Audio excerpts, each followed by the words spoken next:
Welcome to Mostly Politics with Bob and Sherry. And today we're interviewing guests as long being anticipated guests, and we tried to schedule this for quite some time, which is Mr. Jason Richey, who was the candidate for the governor race in Pennsylvania. Welcome, Jason. Thank you for having me. Good to Hi, see Jason. So, Jason, did you go through the primary, or you drop out before the primary? So I was the only candidate that officially dropped out of the race. And I did that. I had a team of a lot of hardworking people across the state. And we ended up getting, you need 2,000 signatures to be on the ballot. We were able to get 4,000 and get a place on the ballot. But I noticed that Senator Mastriano had gotten 28,000 signatures, which sent a very clear signal to me that he had a lot of momentum. He had a great ground game. And I knew at that point, from being involved for over a year and having met Senator Mastriano and been across the state, that I thought he had absolutely zero chance of winning a general election. And I thought it was in the best interest of the Republican Party and the best interest of the Commonwealth of Pennsylvania at that time to get out of the race. And I actually filed a lawsuit using my own money to pull my name off the ballot so that nobody could vote for me. That still left nine candidates. And I attempted to contact a number of the other candidates to ask them to get out and to rally around one of the other candidates for purposes of defeating Senator Mastriano. Because I knew that not only would he lose, but I said at the time he would have an effect being on the ballot, that he would pull down other Republicans. And now we know that to be true. But that's why I got out. It was a very excruciating, painful thing to do when you've spent almost a year of your life and significant amount of your own resources and time away from the family. But when you run for public office, and this is, I think, something important for anyone out there that's considering it, you have to remember it's not about you. There's a much bigger politics, and it's really about the people that you're hoping to serve. And so I had to think about it, and I thought that was in the best interest of the state for me to get out, as painful as it was. And I know that many of my supporters were not happy about that, especially after working so hard to get me on the ballot. Well, I think it was like a surprise for a lot of people. You did drop out, but at the same time, you were the only candidate from Allegheny County, and even I think Beaufort and Butler. And also, I remember you the first one came out running for governor, and you the only one had a 12-point promise with the people in Pennsylvania and their very specific plans, and nobody else really had. And you mentioned that the Pennsylvania GOP, you knew Senator Mastriano is not going to win, and a lot of people know about that. And he still went on as our general candidate and, basically caused a blue tsunami in Pennsylvania. So for future election, what would you suggest the Pennsylvania GOP will do in a situation like this? Well, I think, we have committee people. There was a consensus not to endorse a particular candidate, because the truth was we had a lot of really good candidates running for the office. But I think that voters and the Republican Party do need guidance from the party, because a typical voter may likely never meet the candidate. And so, even if they don't want to endorse, they may want to, per their bylaws, not recommend certain candidates that they know can't win. And I think if they did something like that in this situation, we may have had a different result. You don't know because, obviously Senator Mastriano had President Trump's endorsement, which greatly helped him in the primary, destroyed him in the general. And he also had the support of Attorney General Shapiro, who, with the Democratic Party, spent $5 million in the primary to make sure Mastriano got elected. So if you needed any further proof that what I was saying at that time, that this guy is going to kill us, the Democrats knew, and they did a good job making sure he was our candidate. So literally everyone knew. I mean, and it's because of the polls, right? I mean, I think Sam DeMarco did a piece in the local paper about the poll numbers, and it was took at it from all different angles. It did not look good for Mastriano. Bob, you didn't need polls. You just needed to listen to his far right wing positions on numerous issues. Pennsylvania is a moderate state. It has 600,000 more registered Democrats than Republicans and a large number of independents. If you want to win statewide, any Republican wants to win statewide, it's absolutely important to moderate your message. You have to be a centrist, in my opinion, in order to win statewide, and you have to go out and reach out to Democrats and independents, which is something that I wanted to do, and I think I could have done a good job, and maybe in the future we'll have an opportunity to do that. Well said. And it seems like in America, a lot of people are one-issue voters too, and every candidate go through this purity test in some of the extreme base. I think that's to the left and right. And instead of focusing on the kitchen table issue, I think that was one thing that really attracted a lot of people to you is in your 12-point plans for Pennsylvania, it was focusing on economic job growth and kitchen table issue and not a lot of the social issues. Yeah, that's absolutely right. I am a big believer that you can't just sit here and criticize. It's easy to criticize Governor Wolf, or he didn't do this, or he didn't do that, or Pennsylvania's in decline. But what are you going to do about it? What are we going to do? And so I felt it was imperative to bring a plan together that would grow Pennsylvania. I mean, one of the biggest issues we have here in Western Pennsylvania is the loss of population. And slowly but surely, Western Pennsylvania is dying. If you look outside Allegheny County and you go to Uniontown or Waynesburg or Aliquippa or Newcastle or Sharon or Johnstown or even Erie, you will see it's incredibly sad when you pull into these towns in your car, because you can see these were great towns at one time and then they're dying now. And you can see it in Allegheny County too. There's a number of municipalities that are financially struggling. They can't even afford police. And you can see the rapid increase right now in shootings and crime throughout Pittsburgh. Just today, again, downtown, right out in front of my building, there were many cop cars, an ambulance. My secretary said if she comes in again, she's going to have to get hazard pay. And she's joking, but things are getting very serious right now, and we are in a state of decline. And I hope that all your listeners understand that. So the focus on economic issues is very important. And I think the Republican Party probably needs to rethink the social issues. One thing that, and I think, Sherry, you mentioned this, is there's this sort of, I think one reform the Republican Party has to make is there's this purity test, almost like a Nazi party purity test. If you're not for Donald Trump and you're not pro-life and you're not pro-Second Amendment and smaller government and less taxes, well, then you're a rhino, right? And so we don't want you as a part of this party. And that is absolutely the wrong way to approach politics.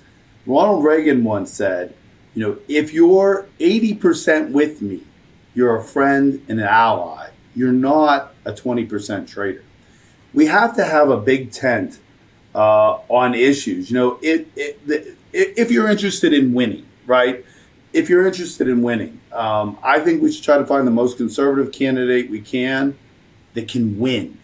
And, in inner city Philadelphia or in Pittsburgh, that may require the Republican Party getting behind a pro-choice candidate, just by way of example. or someone that's for reasonable gun reform. Every district's different, but if you want to win and you want to compete, we need to be welcoming all views, and not only political views, but we have to get into the different non-white communities. We need to go after African Americans, Hispanic, the Asian community, the LGBTQ, and let them know that we, the Republican Party, are about individual liberty. And we have economic policies that can help you live the American dream. Anything's possible with our education policies and getting government out of economics and keeping taxes low so that people can start their own businesses and have a great life and happiness, as opposed to being stuck dependent on the government on social programs. And I think that we have a great message to deliver, but we've got to go out into these different communities. We've got to, I would urge everyone that's listening, do not use the word rhino anymore. Let's welcome people into the Republican Party. Let's grow our numbers. Let's register voters to be a part of this party and let people know, if you're interested in individual liberty, come to us. We're a great party and we have an open tent. Yeah, and if I may, negative campaigning works because it plays on fear. And you're exactly right. That's why the Democrats won in Pennsylvania and the Republicans got crushed, because characterizing the Republicans as extremists was very easy to do because of Trump, because of Mastriano. And really, the Republicans didn't respond to it. I mean, the Democrats, to Sherry's point about abortion, the Democrats pivoted. They said that they wanted Roe v. Wade, which in Pennsylvania means you can have an abortion up, but in late term, after 24 weeks, it's banned. So, they pivoted to that. The Republicans didn't respond to it whatsoever. And, the other thing, it seems to me, is when all the candidates you mentioned, the socialists, they're very moderate when they campaign, very moderate when they run. But I don't hear Democrats, groups within the party and things, complaining, calling them dinos. And, but we have it in the Republican internally. Party. They do internally. They do. Yeah, well, do it internally then. But They do internally. Bob, you're right. And here, I was a big supporter of Dave McCormick, another guy from Pittsburgh, who may run against Casey in these coming years, and I'll be supporting him again. He's a Pittsburgher. But when I went to one of his rallies, which was in Carnegie, and Ted Cruz was speaking, and I don't know if you guys were there, but he gave a very simple test that I would like the Republican Party of Pennsylvania, if you're listening, to adopt. And that is, we need to find the most conservative candidate that we can that can win. We've got to be about winning, and we have to want to be about governing.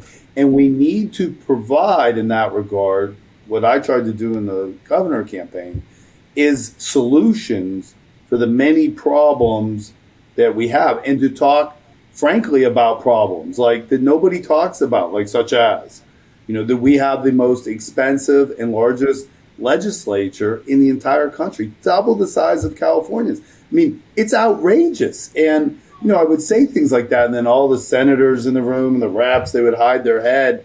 But and I want their support, but we've got some significant problems that we've got to put on the table and think about, how do we become a more efficient, cost-effective government? Do we need things like the Turnpike Commission? Do we need our state government selling booze like no other state does? There's just massive bureaucracy and the corruption that does come with it. So, we've got to talk honestly about the problems, but can't just criticize. We have to offer solutions and a path to governing. I think if we do that, we cannot be doing this election denial anymore. That's got to go. I mean, whoever's listening to me, look, we have a process. If you've got evidence of it, you take it to court. If there's enough evidence that it would change the results, the courts will make a ruling. Once the courts make the ruling, we move on. You know, we still can't be, Trump's still talking about the 2020 election. Like, that's over. Nobody wants to hear about that anymore. Nobody. Voters want to know, how can you help me? Things aren't good right now. I'm hurting. My family is hurting. What are you going to do? And we have to look forward, and we have to be solution oriented. And I'm looking for the Republican Party to make that pivot. And I pray that it comes soon. Well, one thing you and I talked, Jason, is this term socialist. I think on the Republican side, they think referring someone as a socialist is a negative thing. But like anything, I think to the younger population, being a socialist is not such a bad thing, right? Because they have been, whether you can call brainwashed, indoctrinated for 3 decades now. And I mean, if we go back to the 70s, and that started from there. And so I think to the general public, being a socialist is not such a bad thing, but the policy these people are pushing is not pushing to a socialist country, it's actually pushing to a totalitarian regime. If you look at what actually they're doing, right? Either you agree with me or you're a bad person. So that's more totalitarian. So I think I wish the Republican and the Democrats are very good at renaming things, rebranding things. So instead of saying censorship, now they're saying that, Elon Musk has been posting all these emails, transparent. There's a hard evidence to show that the government, the Biden campaign was colluding with the Twitter executive and high tech. But instead of calling the censorship and colluding, what the Democrat now is calling content moderation. So it doesn't sound so bad if it's a content moderation. But I think yeah, and so it's interesting you bring the word socialism up. So I remember, we were at the post-election party, and I'm with my wife.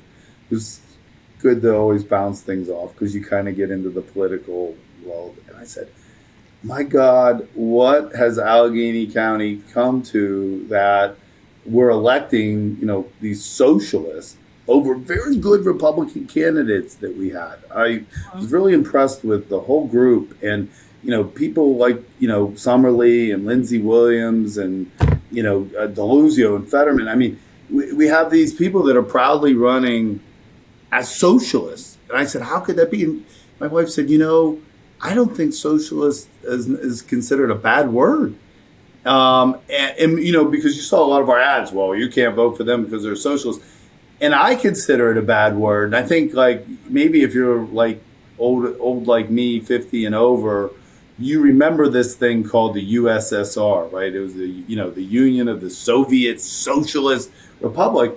And you saw with your own eyes that places like China, like Russia, and many other countries throughout the world that adopted socialism had an economic collapse. And, which was the end of the Berlin Wall and the breaking down, and Gorbachev, starting to adopt more capitalistic ideas. And you've seen China do the same thing, right? They're doing more toward capitalism. And so we know that every time socialism is an economic policy, basically the idea of social programs to, provide high taxes, bring the wealth to the government, and to redistribute it to people that may not be working or not working hard, to keep up a certain lifestyle. We know that results in economic failure because if you're 50 and older, you saw it. You saw it as a kid in dramatic fashion. And so I think that we think of it. But I do think if you look back at history, there's always this cycle of it, right? Like it makes this rebirth, once there's enough young people that don't at all remember that and think, wow, that sounds pretty good, right? Like that seems pretty fair. But we know that it stymies economic investment. People move away from it. It doesn't promote, people working hard, which is absolutely critical in our society, that they go out and get jobs, that they feel like they can go out and start their own businesses. And so I see it as a bad word, but I do think, the consultants that are out there that do these advertisements may want to think about the socialism attack, and maybe there is a better way to frame it. But it's just my 2 cents from this last election, something that I think I've learned. I mean, I agree with Sherry. Socialism's not a bad word anymore for the most Yeah. part. Not for And, in this country. The Democrats do a good job of branding, but they also have all the media. So, when you have free advertising for your brand all over the place throughout the culture, you can convince a lot of people of things, your brand. So, that's just the reality of what the Republicans are up against. So they have to be even that much better at how they talk about the issues. And, Yeah, Bob, I would agree. We all know that the media tends to be more liberal. But I think another lesson learned, right? We need to just to back up a second. When we're talking about the word socialist, we need to we need to not just say, "Oh, the election was rigged. That's why we lost." Like that's easy, right? Like first of all, there's no evidence of that whatsoever. But it also, if you have that mentality, it prevents you from looking at yourself, the Republican Party, and say, "What are we doing wrong? Like we're obviously doing something wrong." And in Yep. this particular situation, you have to go to the media. You got to take them on, and you've got to explain why your principles and your ideas, even against a negative force. And you saw what Mastriano did, right? He didn't talk to any of them. He didn't want to talk to any of them. I don't know that he could have taken them on. That's not something that he's good at. I am open to all media. I would do an interview with anyone and try to my best of my ability, be persuasive. And I think you have to do that. I think the lesson learned is don't be afraid of the liberal media. Go meet them, go explain your ideas, go explain your plan, explain how you can help everyone, and take them on. Absolutely. They are liberal, but so what? I think one of the big problem with the corporate media these days is I think every one of them are trying to please the Chinese government. That's my personal opinion because everything they're trying to push is really bad for the United States, but it helps China. And the Chinese government believes they have the right type of politics. It's a totalitarian government, but it's a very capitalistic economy in China. I don't think a lot of people understand that. If you lose your job in China, you don't get unemployment. You better go find another job or you'll be on the street. I mean, I don't think the young people understand. And once you take enough money from the rich people, there's not going to be any rich people to take money from. So then they have to nationalize everything to make everybody equally poor. And that's not really socialism. That's totalitarianism. That's why China embraced capitalism to come out of that poverty. Right. Exactly. Sorry, go ahead. No, yeah, because when we left China it was still socialism and everything is nationalized. And then when we moved to Hong Kong, went back to China, they welcomed private investment into China. Come on, open a private investment, hire people. So the Chinese economy is extremely capitalistic to a point where they don't even help the poor people. I mean, if you see some of how those poor people live in this country, they'll be like human rights. But the media I think, is controlled by the Chinese government. Heck, I think our federal government is, in some ways, is implementing Chinese policy. I think Trump was right as pointing out the influence of China to this country. And he was right doing America First policy. We stick with his policy, not his personality. The thing I see a lot of people following Trump and support Trump is like, this guy can't do no wrong. I mean, he's great with his foreign policy, American First policy, but if we just take that little bit of personality away from him, he would have been a very effective president. Yeah, and he was effective in his policies. You're right. It's the burning of the bridges. It's dehumanizing everyone. It doesn't matter if it's Mike Pence or anyone that disagrees with him. And Right. he's a narcissist that has problems accepting that he lost, Right. and so he can't get over that in his own head, and it's just killing him. Getting to the point, though, which you're absolutely right, China has adopted this totalitarian / capitalism regime, very similar to what Adolf Hitler and the Nazi Germany. It was a capitalist society with a totalitarian regime, which economically boomed and got them out of the Great Depression and then into World War II. But I think what lessons we should learn, from this Russian-Ukrainian war, we cannot be dependent on China for Right. any of our goods and services. I mean, frankly, we can't even be dependent on countries that are our friends like Taiwan for things like semiconductors that are absolutely necessary to our national defense. And I think Trump had it right. We do need to bring back, and we need to do whatever is necessary to bring our mills back and make things. And Pittsburgh should be the place, right? We have all the energy in the world to make sure we have low cost energy for manufacturers as well as people.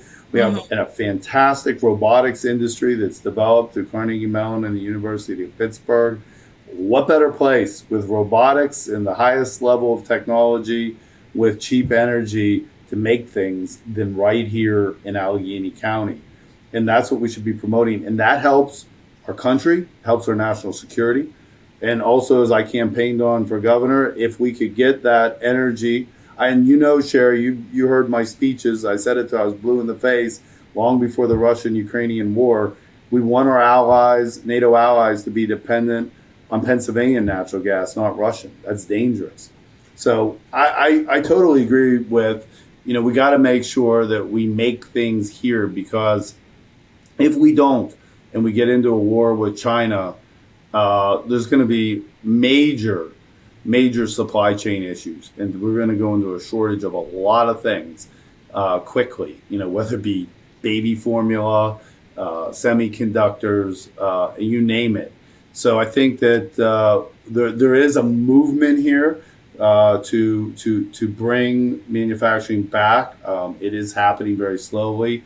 Even I would argue the Democrats, I'm in favor of the Semiconductor Act that they did. That was absolutely necessary to make sure that not just Intel is making semiconductors here, but that we're promoting other companies. And if people don't know what semiconductors are, they're the little tiny chips that make everything think. Your cell phones, your computers, your even lamps. I mean, there's just almost any product has a semiconductor. Every appliance now, cars. Every appliance, your wall. I mean, anything has a semiconductor in it. And right now, we're down to one company in the United States called Intel that makes them. So and they don't make every type of semiconductor. And a lot of them, most of them are made in Taiwan, which is one of the reasons, among others, that we should protect Taiwan. But we need to start making things here. And when I say here, I mean right here in Pittsburgh. Well, recently Taiwan just had a election, and the party that's pro-independent actually lost. So it'll be interesting to see. The Congress now is controlled by the people that's more pro-China. So it'll be very interesting to see what happens, because, I lived in China. I understand the Chinese Communist government, how they work, and they can take over Taiwan without firing a weapon, and that's going to be really bad for us if we don't bring it back. And I think that's why your 12-point plan for Pennsylvania, and that plan can even carry nationally, that was so fantastic. And I'm still very disappointed along a lot of people. You did not become our governor, at least be the candidate, to go out there compete with Democrat.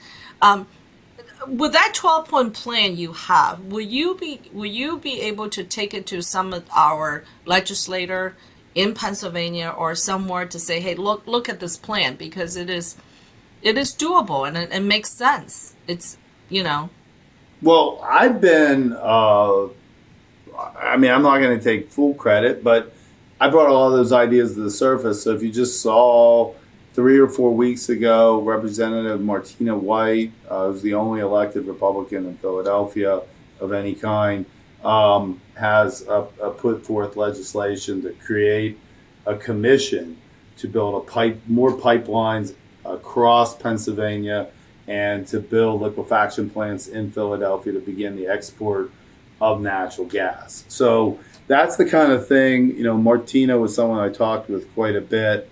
And she's I believe, I'll say a supporter of mine in Philadelphia. Those kind of ideas are great. You saw also, I preached till the ends of the earth about taxes, and I'm not happy with, they did bring down the business income tax right before the election from the highest in the country. It's going to decrease 1% per year for the next 5 years down to 4.99%. I wanted to go to zero. The reason I wanted to go to zero for both business income tax and personal income tax is every economic study ever done shows that 0% income tax is what attracts population. And we need it here in Western Pennsylvania. I mean, it's getting to be absolutely critical that we do that, because people want to go to a 0% income tax because they don't like working and being penalized because they worked. And so they will come to 0% income tax. What you see in Pennsylvania, I mean, Pittsburgh right now, so everyone knows, like, we have more deaths than births. Okay, that is extraordinary for any town or city. It has not stopped. No metropolitan area lost more population in the last 2 years than Pittsburgh did. And what happens is, so everyone understands, we lose population, and we have been for decades, but we keep all the government and infrastructure. For instance, we still have 130 municipalities in Allegheny County, almost more than any other county in the United States of America. We have so much government. And what happens is when people move out, right, of a particular town, you either got to cut the cost of the government or you've got to raise taxes. And Allegheny, mostly Democratic politicians, they don't want to lose their little fiefdoms. So what do? They raise taxes. And when you raise taxes, you force more people out. And then when you get asked the same conundrum again, so what do? You raise taxes again. And so we've had this death spiral, right, of people leaving, raise taxes, people leaving, raise taxes. But yet we still have 500 school districts, one of the highest in the entire country. Got 130 municipalities just in Allegheny County. We have the largest and most expensive legislature in the entire country. So that is not a recipe for success, and we've got to recognize that we're in this death spiral, and we've got to attract population. That's why I was a big fan of the 0% income tax. But the point is, I do think while our campaign was not successful, number one, I think we got out for the right reason. We did it for the best interests of the party and the Commonwealth, which everyone should have seen if Mastriano was going to fail. And it wasn't that hard. And I know a couple candidates tried to get out the last few days, but that doesn't work. Your name was on the ballot. Right. A lot of those people needed to get out much, much earlier. And so I know that when we got out for the right reasons. And two, I know that the ideas that we brought forth, I've seen a couple of them working their way into public policy. And so that's good. And we're going to continue. I'm going to do everything I can to continue to promote them, to promote population growth here. And while I may not be running for office this cycle, or maybe, I don't know, maybe next, but we're going to look for the right opportunity. But that doesn't mean I, Jason Richey, am definitely not going away. That sounds great. I think a lot of people would be happy to hear that. Well, I hope so, and I hope everyone hangs in there and knows that politics is a combat sport. It's very difficult to put yourself out in the arena. It means time away from your family. It means putting your own personal finances into it, and so you you do have to wait for the right time and the right moment. You just can't run for the sake of running. Politicians only have so many lives. Once when we're talking about Trump, you've been the head of the party. You've lost 3 national elections in a row. How many more, right? Right. Because you start to take on the label of a loser, and Yeah. that's certainly not something that I want to do for myself. I don't like to lose. And I think the Republican Party need to remember that before Trump, Republicans ran office and won. So Trump is not the determining factor whether you win or lose.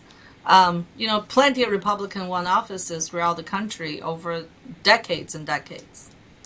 I think, Sherry, that people were really happy though that Trump too had a plan, and whatever he said he was going to do, he did it, and I think that really fired a lot of people up, and you saw as I talked about earlier that before COVID, during his tenure, the economy was booming and people were happy. But it's this stuff around the election, and he's went off the rails. And if we continue to stick with him, and I know there's probably a lot of people listening, they're supporters of him, and there's reason to be, but you just need to see the reality of the political landscape right now with January 6th and this election denial. There are independents, Democrats, and a lot of Republicans are sick of it, sick of him, and it's just time to turn the page to a new generation. I mean, the good news is the Republican Party has, and I've met them. One of the things I did is went to the Republican Governors Associations. We have a lot of great leaders that are up and coming, and it's their time. If Trump was to get reelected, he'd be older than when Biden started. We have people like Ron DeSantis, Nikki Haley, Glenn Youngkin, who I'm a huge fan of. We just have these really fantastic leaders that are up and coming. They are people that I believe can bring our country together and unite us. We can't be divided, and we all, we need to respect each other. We don't need disrespectful. We can disagree on policy, but we don't need to be attacking other people all the time. That's not good role modeling for our kids or anyone else, and it's certainly not conducive to making the United States the best country in the world. We got to come together, not apart.